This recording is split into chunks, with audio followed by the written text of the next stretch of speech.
Programa Estatal Pedagógico de Mesa Técnica de Escuelas Secundarias Generales.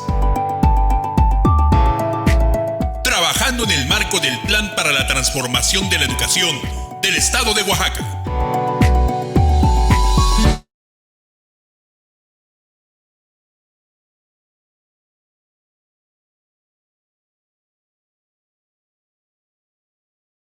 Buenos días, maestras y maestros.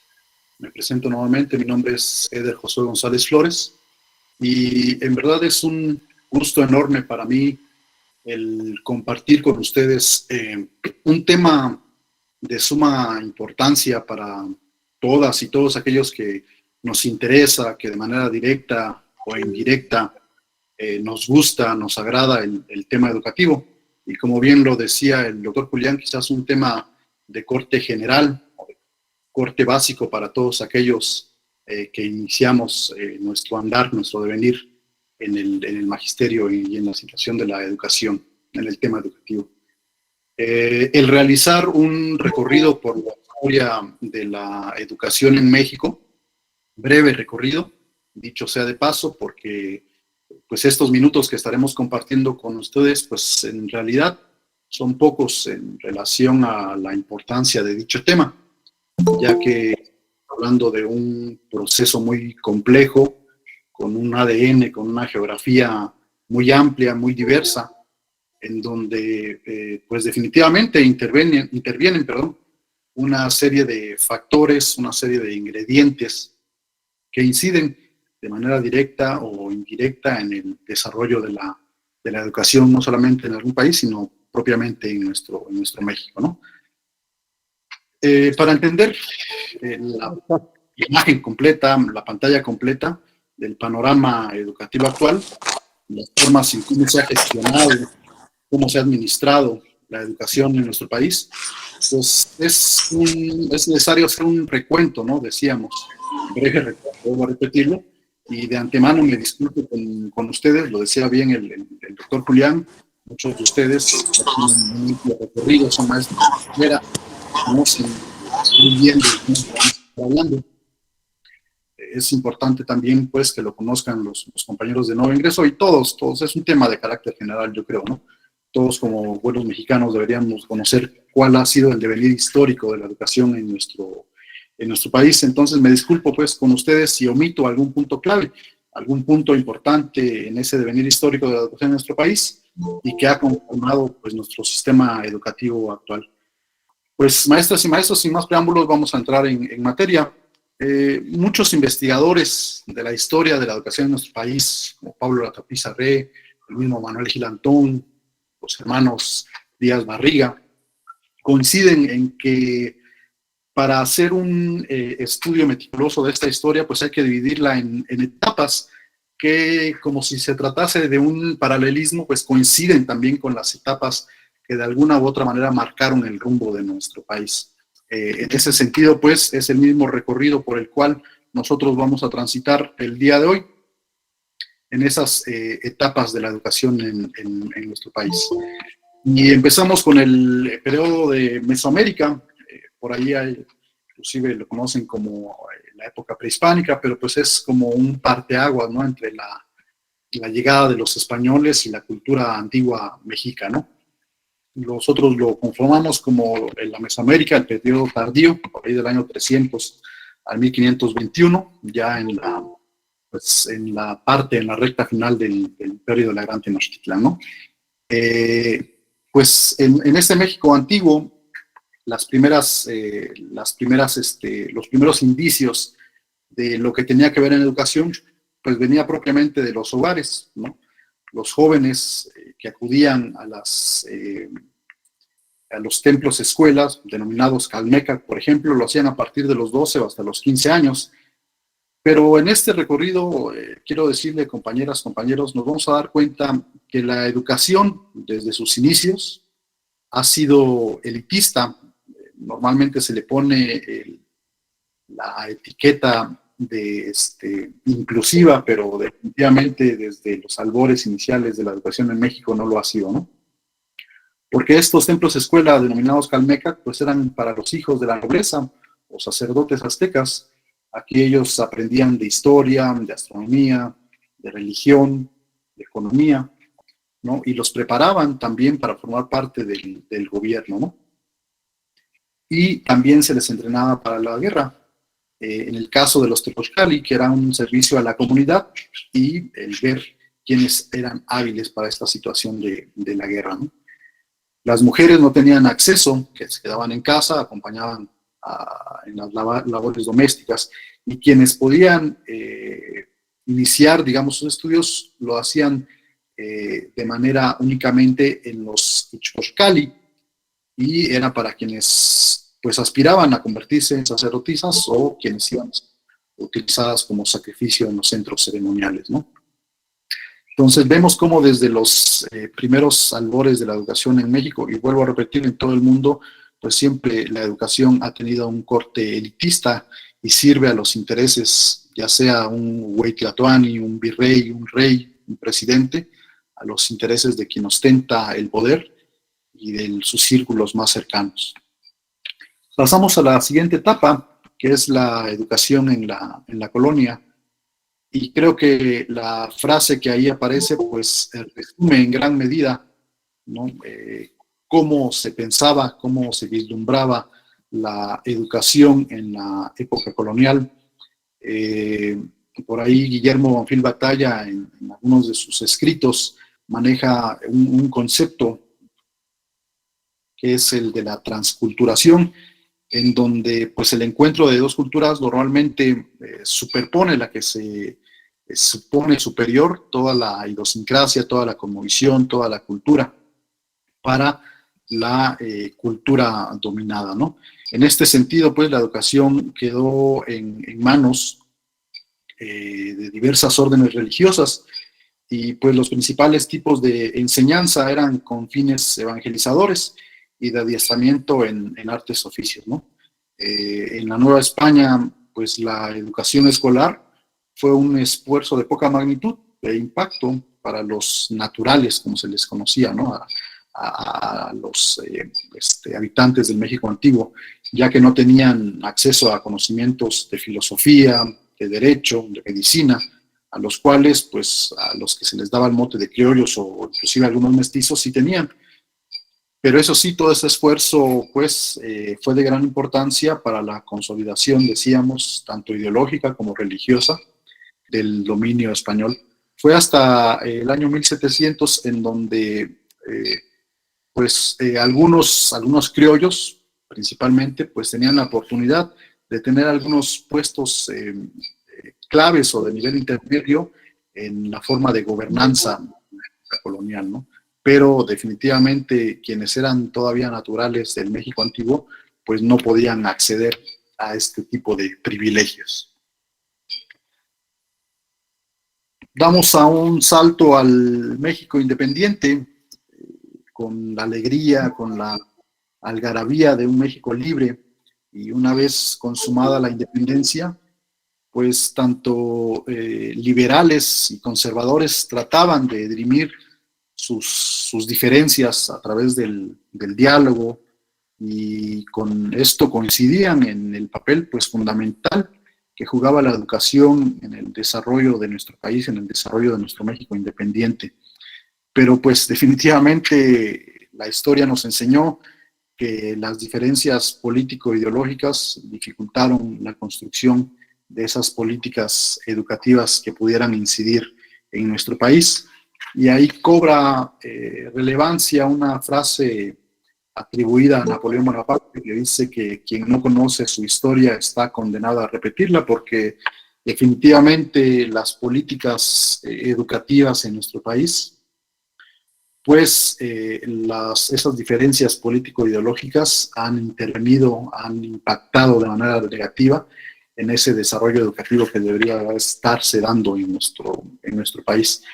Pero independientemente de esas profundas diferencias, a pesar de esas marcadas dificultades, pues, para ponerse de acuerdo entre liberales y conservadores, las escuelas primarias se extendieron por gran parte de nuestro país, primeramente con la creación de la Dirección General de Instrucción Primaria, y con la instauración en nuestro país copiar, un modelo educativo de la escuela lancasteriana, que debe su nombre a su fundador y autor, Joseph Lancaster, y que básicamente este modelo educativo pues permitía al profesor, al maestro, al docente, que éste se apoyara a su vez de sus alumnos, de sus estudiantes más avanzados, para que ellos pudieran ser monitores del aprendizaje y compartir el aprendizaje y las enseñanzas con sus demás compañeros. Formaban grupos dependiendo de su matrícula de su salón, pues de 5 o 10 grupos, trabaja en equipo, para que el alumno, vamos a decirlo así, sobresaliente, pues pudiera apoyarle en temas como la lectura, la escritura y las operaciones aritméticas básicas. No era una forma, pues, digamos, de educación colaborativa y mutua, ¿no? Y desde esos albores, desde esas fechas, pues estamos hablando de esos términos, ¿no? La educación colaborativa.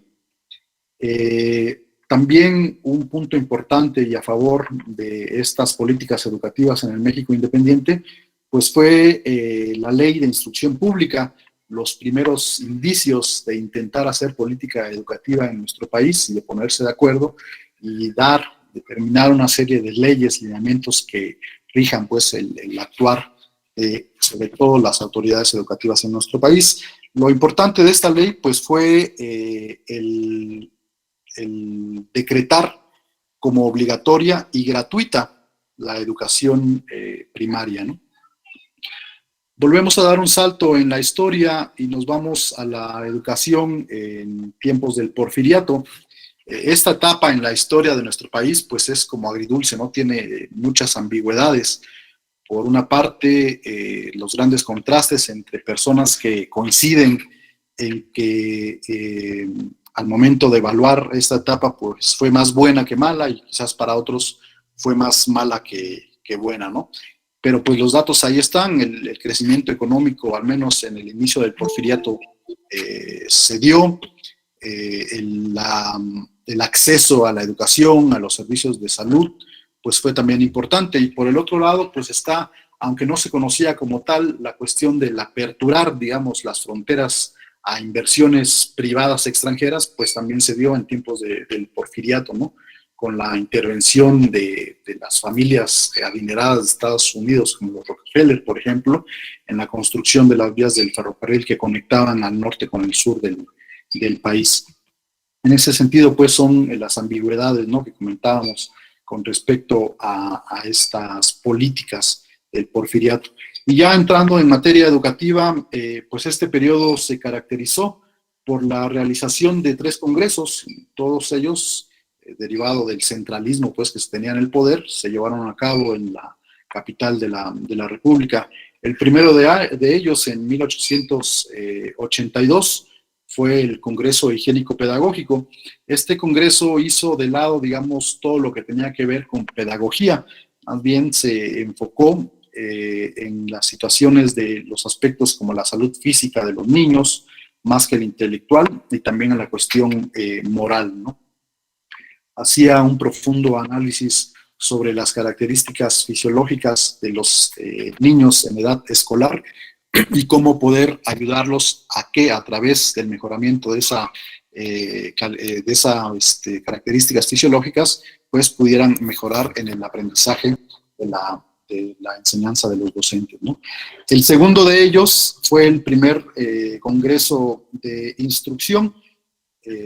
7 años después, en 1889, tuvo como conclusiones generales o como aportaciones finales y más importantes la centralización de la educación, es decir, el gobierno iba a ser el encargado de proveer, de construir y de evitar el material que los docentes estuvieran utilizando, y también son los primeros inicios de lo que más adelante se conocería como la Comisión Nacional del Libro Gratuito. No se había instalado aún el Porfiriato, pero ya se contaba con un ente que editaba cierto material como de apoyo, digamos, para los docentes en su actividad pedagógica.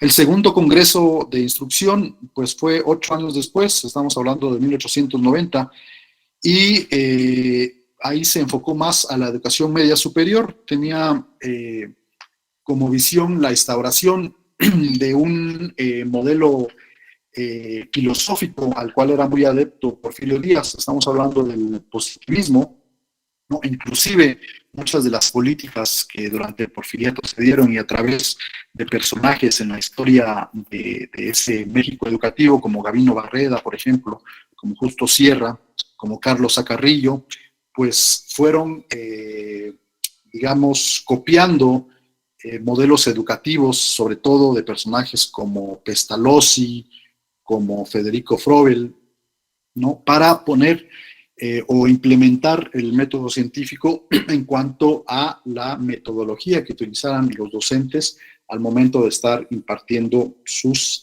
clases. Volvemos a dar un salto en la historia y nos ubicamos en el México postrevolucionario, después de un periodo de poquito más de 35 años en donde Porfirio Díaz, con algunos altibajos, poniendo ahí gente cercana también a él, como su compadre, por ejemplo, en un periodo de unos meses para que le cuidara ahí la silla presidencial, inclusive también por el paso de personajes como Francisco de Madero o el mismo Benito Juárez, que también, dicho sea de paso, fue importante el periodo de Benito Juárez con la promulgación de las leyes de reforma en las cuales pues prácticamente hacía a un lado a la cuestión eclesiástica de los menesteres del Estado y como victoria, digamos, o como punto importante, pues fue el laicismo de la educación, hacer a un lado, digamos, la parte o el corte religioso dentro de las aulas de clase, entre comillas, porque pues hoy en día sabemos que también existe todavía el corte religioso en nuestras escuelas, ¿no? Decíamos, llegamos al México postrevolucionario y quizás es aquí en donde se dan los mayores avances en la historia de la educación en nuestro país. Se plantean ya los primeros albores de una educación socialista, no, vuelvo a repetir también entre comillas porque decíamos que siempre, aunque han estado presentes en esas políticas educativas temas como la inclusión, la igualdad, pues también están las estadísticas, ¿no? Que nos decían que aunque había ya pasado por varios procesos y la educación primaria crecía en nuestro país, el porcentaje de personas analfabetas aún era mayor al 50%. Entonces, estamos hablando de un número muy, muy grande todavía, ¿no? La educación socialista en sus generalidades plantaba una educación emancipadora, libre de fanatismos tanto políticos como religiosos, tenía que ser obligatoria todavía hasta el nivel primaria, tenía que ser gratuita, tenía que llevar ese corte positivista o estar basada en el método científico y decíamos, ¿no? Desfanatizadora de tanto lo político como lo religioso. Se crea también en el periodo de Álvaro Obregón, siendo presidente de la República y como secretario o como primer secretario de Educación Pública, pues José Vasconcelos. Se crea la SEP, que sería el ente hasta hoy en día encargado de llevar las riendas de toda la política educativa en nuestro país. También durante este periodo se crean ya los primeros programas para la enseñanza de la lectura, la escritura y de los cálculos aritméticos básicos. Las escuelas rurales tienen un gran auge, ¿no? Estos elementos que ayudaron pues a combatir ese analfabetismo, sobre todo en las comunidades más alejadas, pues empiezan a crecer en nuestro país, esas escuelas primarias rurales, ¿no? Y también, acorde a esa misma política educativa, aunque ya existían algunas, pues se le da mayor importancia a las normales rurales, quienes eran las encargadas pues, de la formación de los docentes, ¿no? A nivel primario. Se crea también un nivel educativo muy importante y que hasta hoy en nuestros días lo sigue siendo, como es misiones culturales. La participación de Estados Unidos en la Primera Guerra Mundial pues hace que la mayoría de su población varón tenga que asistir a este conflicto bélico. Entonces requiere mano de obra calificada, en este caso de su país vecino México, para la cuestión industrializada de Estados Unidos. Le da un auge importante a la educación técnica de nuestro país y se crea el Instituto Politécnico Nacional. Se crea también que ya venía existiendo, ¿no? Pero iba mutando. La Universidad Nacional de México, por ejemplo, en los primeros albores, la Universidad Real y Pontificia, ¿no? Que estaba a cargo de los jesuitas. De ahí va evolucionando con el apoyo, decíamos, de Justo Sierra, quien la funda, la Universidad Nacional de México, que más adelante se volvería autónoma, ¿no? Universidad Nacional Autónoma de México. Aunque todavía no era obligatoria la educación inicial, ya se le estaba dando importancia a que por lo menos los pequeñines estuvieran un año, no de manera obligatoria, pero sí cursaran un año en los jardines de niños o en la educación preescolar. Se crea la Dirección de Educación Secundaria. Antes de ella se crea nuestro nivel en 1925 de secundarias generales, que son las primeras instituciones encargadas de esa educación secundaria, ¿no? Posterior a ella se crea la Dirección de Educación Secundaria y también el nivel de secundarias técnicas. Derivado de ese Congreso Higiénico Pedagógico que comentábamos en tiempos de Porfiriato, se crea la Escuela Normal de Educación Física, que es la encargada, pues, de la preparación de los docentes que impartirían esta asignatura. Aunque ya venía de su segundo año al frente de la política educativa en nuestro país, Jaime Torres Bodet, con la ayuda de Adolfo López Mateos, en primer momento Jaime Torres Bodet con José Vasconcelos, y en este segundo momento, que es quizás el más importante de Jaime Torres Bodet en la política educativa de nuestro país, crea el Plan Nacional de 11 años. Básicamente este plan lo que intentaba hacer es destinar gran parte de Producto Interno Bruto del país a la remodelación de escuelas, a la contratación de personal docente, a la mejora de las escuelas formadoras de docentes y a combatir de manera significativa y eficaz el rezago educativo en nuestro país y la eficiencia terminal. Es decir, disminuir el número de porcentaje, o el porcentaje más bien de personas analfabetas en el país, y aumentar la eficiencia terminal, es decir, que quienes ingresaran a primaria, pues el porcentaje, si no fuera el mismo, por lo menos no decayera para los que ingresaban a nivel secundaria y terminaban su educación secundaria, ¿no? Desafortunadamente, pues volvemos a repetir, como bien decía Paulo Freire, la educación es política y la política es educación, pues por cuestiones ideológico-políticas no se concluye de manera satisfactoria este plan nacional de 11 años y pues todo el esfuerzo se viene en decadencia. Ya para 1959, un logro de la educación en nuestro país pues es la instauración o la creación de la Comisión Nacional de Libros de Texto Gratuito, que a lo largo del tiempo pues volvemos a caer a lo mismo con esas políticas educativas o políticas ideológico-educativas, pues ha ido cambiando la configuración de los textos que hoy en día se dan a los estudiantes de manera gratuita, ¿no? Volvemos a dar un salto en la educación y nos situamos ahora en el periodo de la actualidad. Y hacemos ese salto y nos enfocamos en periodos seccionales porque a partir de estos periodos seccionales, cada presidente se hace de su círculo más cercano, de las personas en las cuales ellos confían para ponerlos en puestos claves: Secretaría de Economía, Secretaría de Educación, Secretaría de Salud.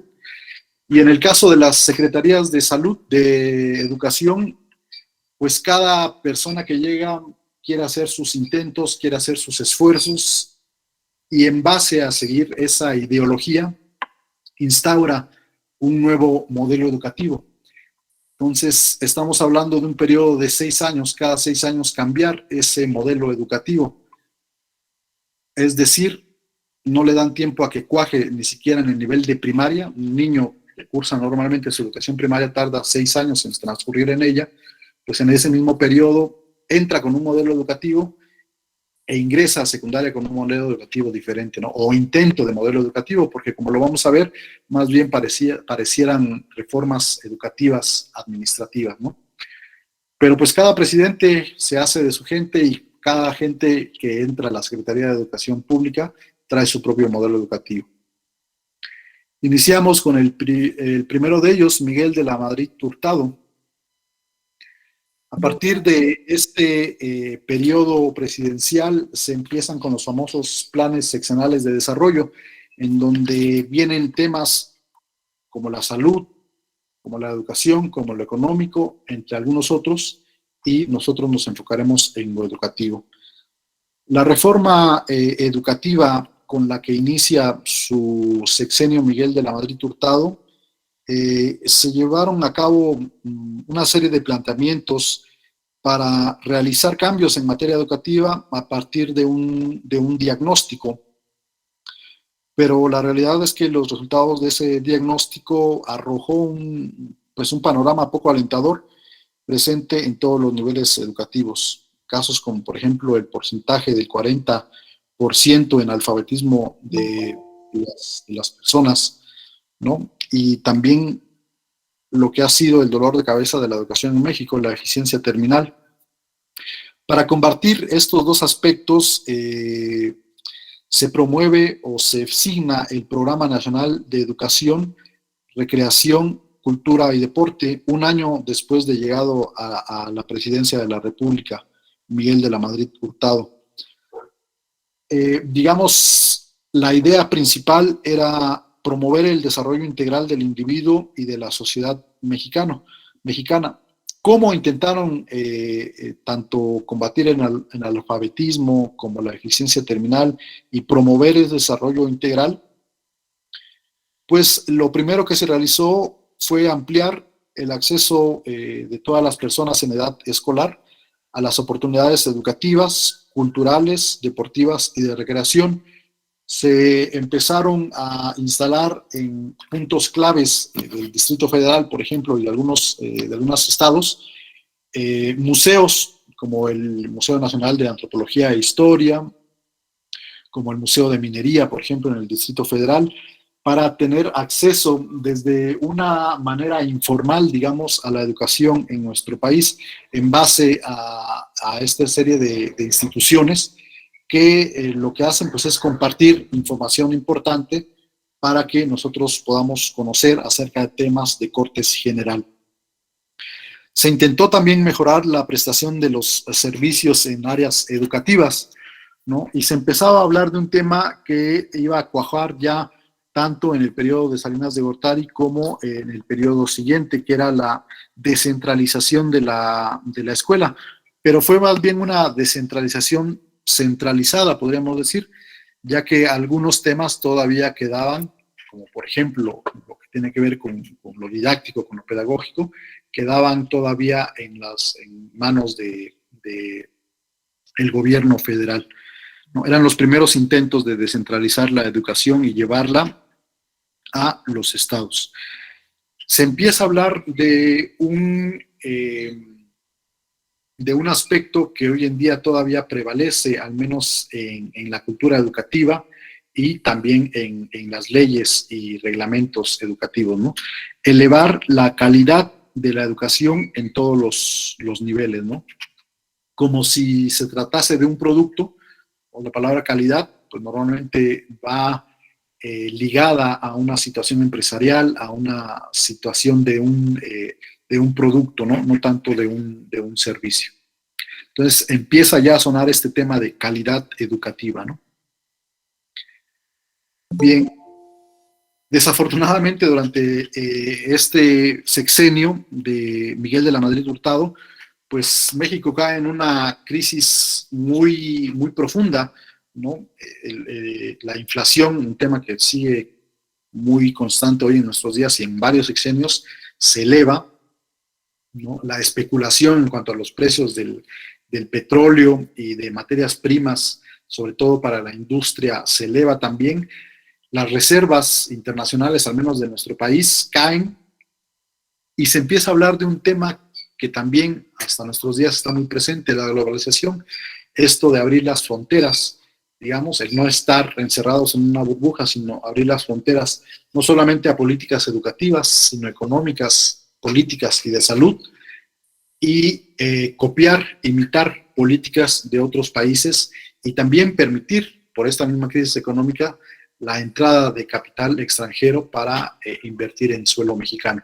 Un tema que más adelante pues tocaría a fondo en el sexenio de Carlos Salinas de Gortari, que es el siguiente que vamos a ver.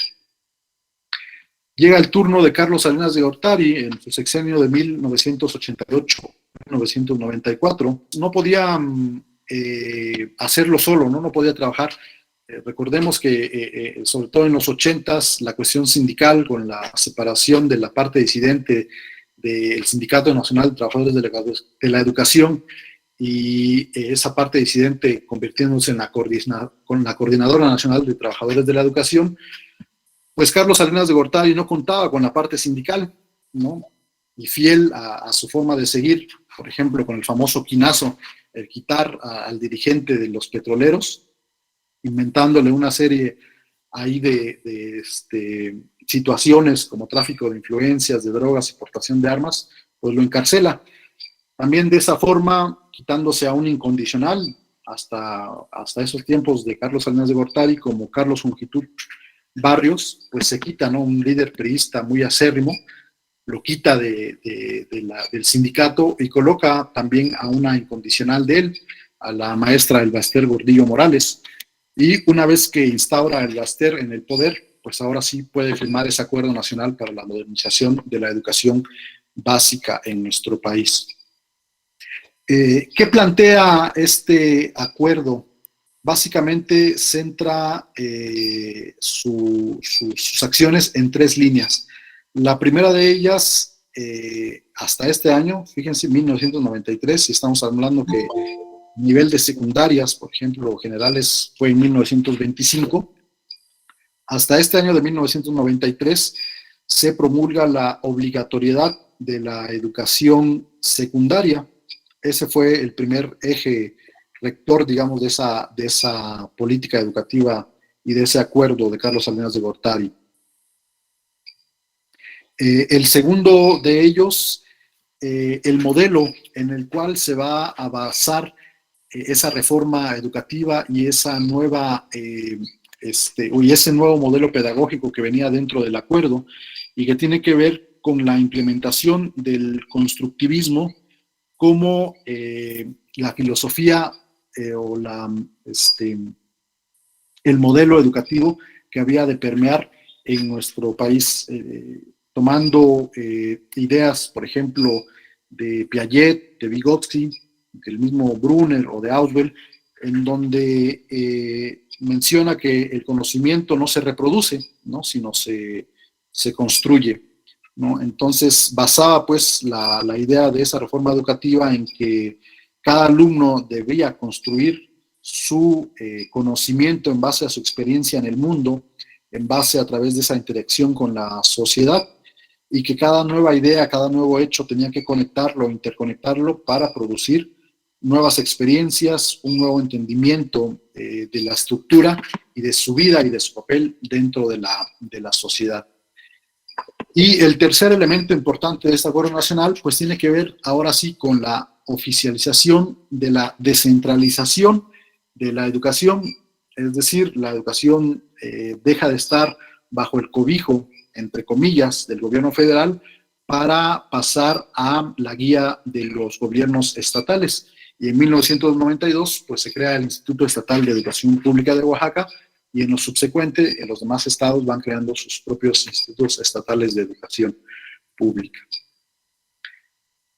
Dentro de este modelo educativo, se empieza con la idea de ligar, digamos, la evaluación para ver los avances en el desempeño del sistema educativo, ¿no? Una situación en donde había un parteaguas en esto de la evaluación al sistema educativo, tiene que ver con la evaluación de los estudiantes, por un lado, y tiene que ver con la evaluación del personal docente.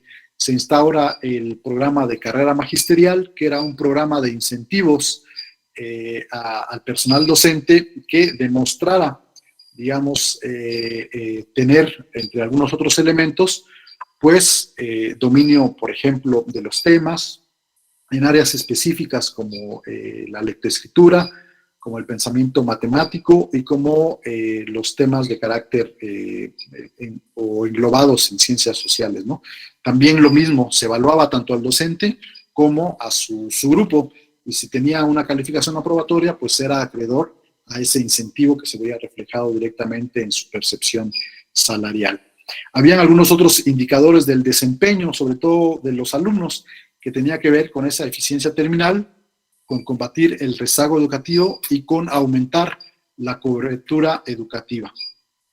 Se habla también dentro del enfoque de esta reforma educativa de 1993 del desarrollo de habilidades, conocimientos y destrezas, que es lo que permitiría pues al niño a reestructurar, a construir, a deconstruir y a reconstruir su conocimiento, ¿no? Y los valores para la convivencia en sociedad, actitudes y valores. Por si fuera poco, aparte de la globalización, entra en juego un tema que ya en el mundo estaba rondando en varios países, no de estos conocidos como desarrollados. Nuestro país tiene el mote, por ejemplo, de país en vías de desarrollo desde hace mucho tiempo, ¿no? Pero para estos países en desarrollo se empieza a hablar del neoliberalismo, esta política o filosofía económica, en la cual pues se permite que el capital privado sobre todo tenga injerencias en temas que eran únicamente situaciones que estaban en manos del gobierno federal, como es lo educativo, o como es la salud, o como es la prestación de algunos servicios básicos. En esta situación, por ejemplo, se permite, aunque ya existían escuelas de carácter privado, pues en esta misma reforma educativa y sobre todo reforma al artículo 3, ya se incluye el poder, o a la letra dice que particulares pueden proveer el servicio de educación de forma particular o de forma privada, ¿no? Es decir, permite, oficializa ya la situación de las escuelas privadas en nuestro país. México, junto con Estados Unidos y Canadá, firman el Tratado de Libre Comercio, que es un tratado que hasta nuestros días sigue vigente, ya con otro nombre, pero que en pocas palabras permite, por ejemplo, el que trabajadores de México puedan emigrar a Estados Unidos, a Canadá y viceversa. Normalmente pasa lo primero, ¿no? Trabajadores de México, a través de un documento, pueden emigrar a Estados Unidos o a Canadá y trabajar. Permite la importación y exportación de materias primas de un país a otro, ¿no? Y el Banco Mundial entra a escena también dictando, se supone que consejos, se supone que dicta nada más una serie de recomendaciones en política a los países en política educativa, económica y de salud, pero la realidad es más bien que tanto instituciones como el Banco Mundial pues tienen mucha injerencia en esos temas de los países. El siguiente periodo educativo, Ernesto Zedillo Ponce de León, pues la verdad es que entra en un periodo muy complicado. La situación del asesinato de Luis Donaldo Colosio, el famoso error de diciembre en donde la inflación llega a niveles impensados y se tiene que devaluar el peso, el surgimiento del Ejército Zapatista de Liberación Nacional y pues Zedillo ingresa a México a las filas de la Organización para la Cooperación y el Desarrollo Económico. Entonces, pues prácticamente no le da tiempo meter las manos en la situación educativa del país, ¿no? Más bien se empeña en la cuestión de ver cómo sacar al país a flote en la cuestión económica.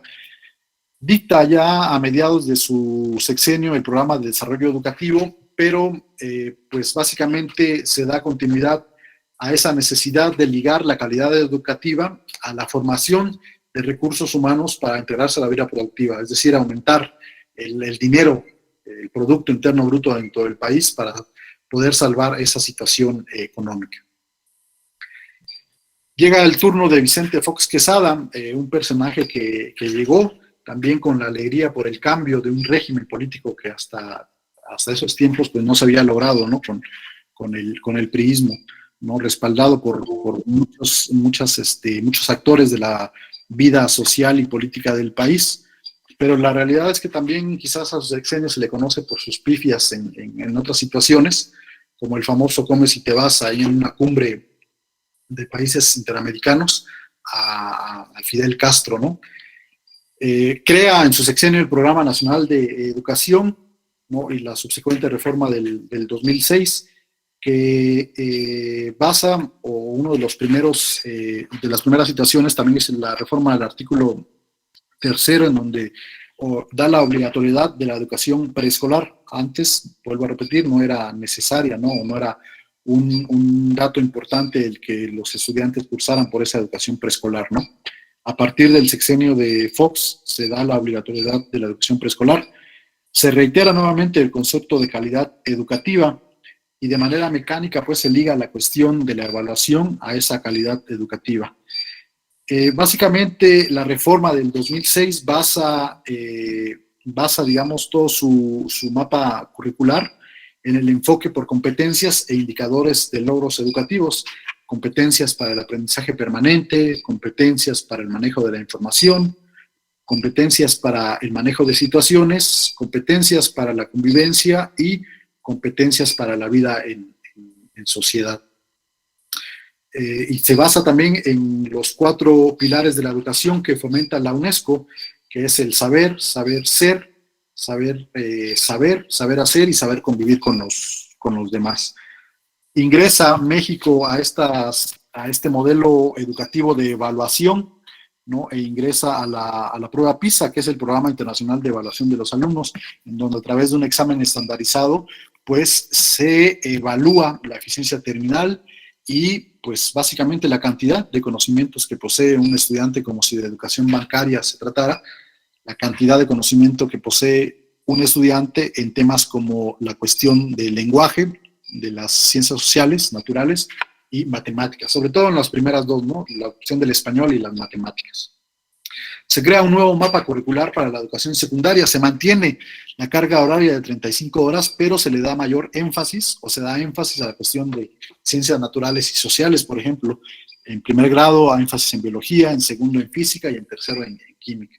En ciencias sociales, por ejemplo, está historia, geografía, estatal, tutoría, por ejemplo, ¿no? Llegamos al sexenio de Felipe Calderón Hinojosa, que empieza también en materia educativa, pues calentito este sexenio con la Alianza por la Calidad de la Educación, nuevamente firmada por la parte oficial y por la parte sindical. Y en cuestión social, pues también está calentito el sexenio de Felipe Calderón, con el plantón en reforma o el que hoy en día es el presidente de la República, Andrés Manuel López Obrador, argumentando pues un fraude electoral, la desaparición de Luz y Fuerza del Centro, más bien por una cuestión sindical, porque era un sindicato fuerte dentro de los trabajadores electricistas de México, ¿no? Y la desaparición también de Mexicana de Aviación, más bien por un tema sindical, porque era el sindicato más fuerte en esos tiempos de lo que tiene que ver con la aviación mexicana. Para implementar esta alianza por la calidad de la educación, aunque ya existían programas como Solidaridad, como Prospera, se retoma el programa de oportunidades, estas becas oportunidades, las cuales pues en algunas ocasiones fueron un dolor de cabeza para los directivos, sobre todo porque el padre de familia iba y peleaba por las asistencias de sus hijos, aunque ellos faltaran, para no perder esa beca, ¿no? Aunque lo educativo no importara tanto. La calidad de la educación nuevamente se asocia a una cuestión de evaluación, como si únicamente la evaluación fuera el pilar fundamental de la educación y no otras situaciones, ¿no? Nuevamente se tiene esa medición de resultados educativos en base a instrumentos estandarizados, como la prueba PISA, que ya estaba desde Fox, y la enlace o la evaluación enlace, que es la evaluación nacional de logros académicos en centros escolares. En cuanto a reformas educativas, está la reforma integral a la educación básica y la reforma integral a la educación secundaria. El enfoque de este nuevo modelo educativo pues tiene que ver con competencias, con aprendizajes esperados y las tiras curriculares en campos formativos como el lenguaje y comunicación, pensamiento matemático, exploración y conocimiento del mundo, desarrollo físico y salud, desarrollo personal y social, y expresión y apreciación artística. Enrique Peña Nieto, sexenio del 2012 al 2018, nuevamente, y uno de sus mentores políticos pues le enseñó el camino, ¿no? Firma en los primeros años de su sexenio, más bien los primeros meses, en diciembre del 2012, el Pacto por México. Lo firma con la parte sindical, con la parte oficial y también con la Cámara de Diputados, los principales actores o líderes de los partidos políticos, y con la parte empresarial de México, ¿no? Incluye más actores, ¿no? En esta situación del neoliberalismo, pues el permitir que otros actores incidan en políticas educativas, de salud y económicas del país, pues permite la entrada al sector empresarial, a la educación. El Baester Gordillo Morales no está de acuerdo con este pacto y pues va para afuera, ¿no? También la encarcela en febrero del 2013, y así se viene la cronología. Una vez se quita esa piedrita del zapato, ahora sí signa la reforma educativa en septiembre del 2013. Y casi nunca en la historia de nuestro país se ve que en un corto tiempo se cambie de secretario de Educación Pública, salvo este sexenio también, que ya van 3. También en el sexenio de Felipe Calderón inicia con Emilio Choifet Chemur, continúa con Aurelio Nuño Mayer, quien después le coordina la campaña a Antonio Meade, y termina con Otto Granados Roldán. Básicamente, esta reforma educativa se articula en tres situaciones, ¿no? En agosto del 2013, Enrique Peña Nieto envía a la Cámara de Diputados la Ley General del Servicio Profesional Docente y sus leyes reglamentarias. La primera de ellas, la Ley del Instituto Nacional para la Evaluación de la Educación, el INEE, que ya existía en tiempos de Fox, pero en esta reforma lo dota de autonomía, ¿no? Para poder evaluar y actuar en consecuencia. La Ley del Servicio Profesional Docente y la Ley General de Educación. La Ley del Servicio Profesional Docente, básicamente lo que decía en sus líneas es que el ingreso, la promoción del personal docente iba a estar sujeto a una evaluación y estas famosas 3 oportunidades, ¿no? Para poder aprobar esa evaluación. Al final de su sexenio, en el 2017, lanza o signa también algo ya más, digamos, enfocado a lo pedagógico, una reforma en cuanto a lo pedagógico, ¿no? Y que basa su enfoque en aprendizajes clave para una educación integral. ¿Qué son los aprendizajes clave? Pues básicamente son ese conjunto de actitudes, de valores, de habilidades, de conocimientos básicos que debe poseer, que debe desarrollar una escuela, pues para ayudar al crecimiento integral del alumno, ¿no?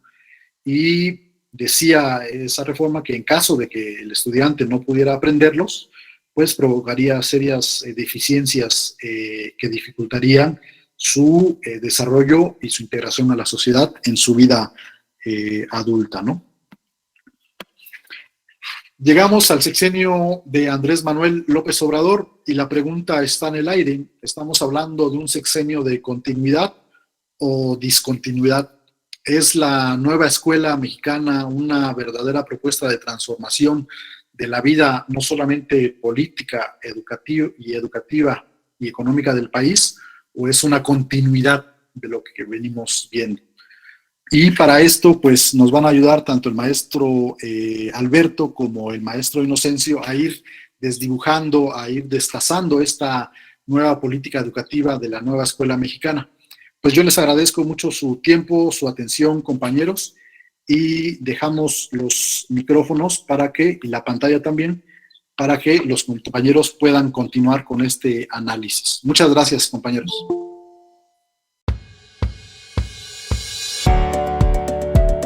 Colectivo Estatal Pedagógico de Mesa Técnica de Escuelas Secundarias Generales. Trabajando en el marco del Plan para la Transformación de la Educación del Estado de Oaxaca.